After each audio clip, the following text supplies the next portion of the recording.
On January 23, 1959, 9 experienced hikers set out on what was expected to be a challenging but routine winter expedition through the northern Ural Mountains of the Soviet Union. Every member of the group was skilled in backcountry travel. Most were university students or recent graduates with extensive experience. Their destination was Mount Odotortan, a remote peak hundreds of miles from the nearest major city. The expedition was organized by Igor Dyatlov, a 23-year-old engineering student whose leadership and experience earned the group's trust. Because of his role, the mystery that would later unfold became known as the Dyatlov Pass Incident. The hikers' goal wasn't simply adventure. They were attempting to earn the highest certification available for long-distance winter trekking in the Soviet Union, a distinction reserved for only the most experienced mountaineers. The journey began by train, carrying them through Russia before they reached the small industrial town of Ivdel. From there, they traveled by truck to the last inhabited settlement on their route. Beyond it stretched miles of untouched wilderness, dense forests, frozen rivers, and windswept mountain slopes where winter temperatures regularly dropped below -30 degrees Celsius. The hikers understood the risks. They carried skis, winter tents, food supplies, cameras, journals, and warm clothing. They carefully documented their trip with photographs and diary entries, many of which still survive today. On January 28th, one member of the expedition made the difficult decision to turn back after developing severe joint pain. Unable to continue, he wished the others luck before returning home alone. It would become a decision that saved his life. The remaining 9 hikers pressed deeper into the mountains. For the next several days, they followed their planned route, skiing through deep snow while recording their progress in journals and photographs. Despite difficult weather, the group appeared to be in good spirits. They joked with one another, posed for pictures, and continued toward their destination. Their final known photographs show the team climbing higher into increasingly difficult terrain. Snowfall reduced visibility, and strong winds swept across the mountainside, making navigation more challenging. On February 1st, the group reached the eastern slope of a mountain that is often translated as Dead Mountain. Realizing they had drifted off their intended route, investigators believe they planned to continue the journey the following morning. That night, something happened. Exactly what occurred remains one of history's greatest mysteries. The group never arrived at their destination. When the hikers failed to send the expected telegram announcing their return, friends and family initially assumed they had simply been delayed by bad weather. But as the days passed, with no communication, concern quickly grew. Search parties were organized. No one could have imagined what they were about to discover.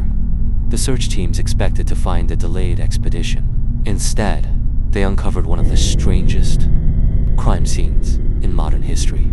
A campsite abandoned in a way that investigators still struggle to explain more than 60 years later.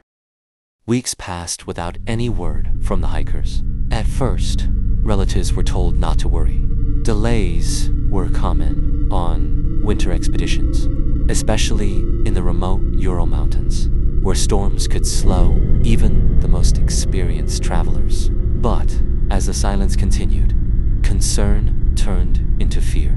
On February 20th, 1959, volunteers, fellow students, and rescue teams began searching for the missing expedition. The Soviet military soon joined the effort, using aircraft to scan the endless, snow-covered landscape. 4 days, rescuers found nothing. Then, on February 26th, they spotted something. Half buried in snow was the hikers' tent. As investigators approached, they immediately realized something was terribly wrong. The tent was still standing, but it had been abandoned. Inside were sleeping bags, backpacks, food, cameras, journals, and personal belongings, as if the group had expected to return within minutes, but no one ever did. Then, investigators made an even stranger discovery. The fabric of the tent had been sliced open from the inside. Instead of leaving through the entrance, the hikers appeared to have cut their own escape route before rushing out into the freezing darkness. Outside, a line of footprints led away from the campsite. The prints suggested that several people had walked down the mountainside. Some were barefoot, others wore only socks. In temperatures approaching minus 30 degrees Celsius, leaving the safety of the tent without proper clothing would have been almost unimaginable. Yet every piece of evidence suggested that was exactly what had happened. The footprints continued for nearly a mile before disappearing beneath fresh snowfall near the edge of a forest. The search teams followed them. What they discovered beneath the trees only deepened the mystery. The abandoned tent raised countless questions, but the answers only became more disturbing when the first members of the expedition were finally found.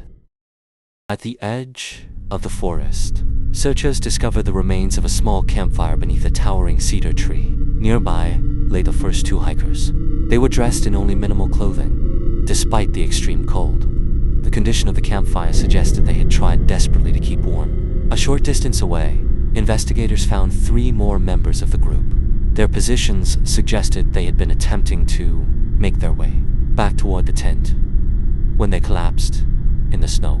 Months later, after the spring thaw began melting deep snow, search teams located the remaining 4 hikers in a nearby ravine. Unlike the first group, these victims were found wearing additional layers of clothing. Some garments appeared to have belonged to other members of the expedition, suggesting the survivors may have shared clothing in an attempt to stay alive.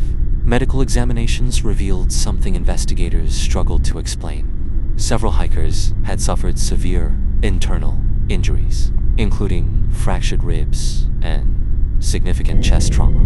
Experts noted that while these injuries were severe, there were few external wounds corresponding to the damage, leading investigators to compare the force involved to that of a high-speed vehicle collision. Other details fueled decades of speculation. Some clothing showed traces of radioactive contamination. The official Soviet investigation eventually concluded that the hikers had died because of what it described as a compelling natural force. No further explanation was provided. The case was closed. For decades, many of the investigation's files remained difficult to access, and the lack of detailed answers gave rise to countless theories. What could have forced 9 experienced hikers to abandon the safety of their tent in the middle of a freezing winter night? More than 60 years later, researchers are still trying to answer that question. Over the decades, dozens of explanations have been proposed, and the deeper investigators looked, the stranger the mystery became. More than 6 decades have passed since the Dyatlov Pass Incident, yet no single explanation has answered every question. The lack of clear evidence has allowed countless theories to emerge. The theory that has gained the most support in recent years is an avalanche. For many years, critics dismissed this idea. They argued that the slope wasn't steep enough, and that rescuers found the tent still partially standing. However, in 2021, researchers used computer models originally developed to study snow movement and concluded that a delayed slab avalanche was physically possible. According to this theory, causing serious injuries and convincing them they needed to escape immediately, with the entrance blocked by snow. Cutting their way out of the tent may have been the fastest option, but not everyone is convinced. Another theory suggests the hikers unknowingly entered a military testing area. During the Cold War, parts of the Soviet Union were used for secret weapons research, leading some to believe explosions or parachute. While there is no publicly available evidence proving military involvement, the secrecy surrounding Soviet records fueled decades of speculation. Over the years, even more extraordinary claims have appeared. Stories involving escaped prisoners, mysterious creatures, and extraterrestrials have spread. Despite their popularity, investigators have found no credible evidence supporting these theories. The truth is that many details remain uncertain because the available evidence is limited, and some records from the original investigation were incomplete. Could modern science finally explain what happened in 1959? In 2019, Russian authorities officially reopened the Dyatlov Pass investigation using modern forensic techniques, weather records, and computer simulations that weren't available in 1959. Investigators re-examined the evidence from the expedition. Their conclusion largely supported a natural explanation. Officials stated that a small slab avalanche likely forced the hikers to leave their tent during the night.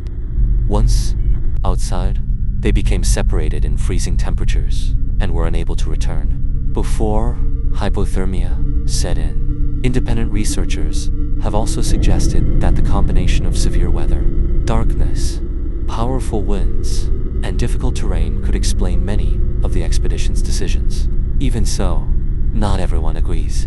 Some researchers continue to question whether the avalanche theory explains every injury and every piece of evidence found at the scene. Because so much time has passed, some questions may never be answered with complete certainty. What is beyond dispute is the courage of the 9 young hikers. They were experienced, well-prepared, and determined to complete one of the Soviet Union's most demanding winter expeditions. Instead, they became part of one of the world's most enduring mysteries. Each year, hikers, historians, and investigators travel there, hoping to better understand the events of that cold February night. Perhaps one day, new evidence will emerge that finally explains every detail. Or perhaps the Dyatlov Pass Incident will remain exactly what it has been for more than 60 years. A mystery frozen in time.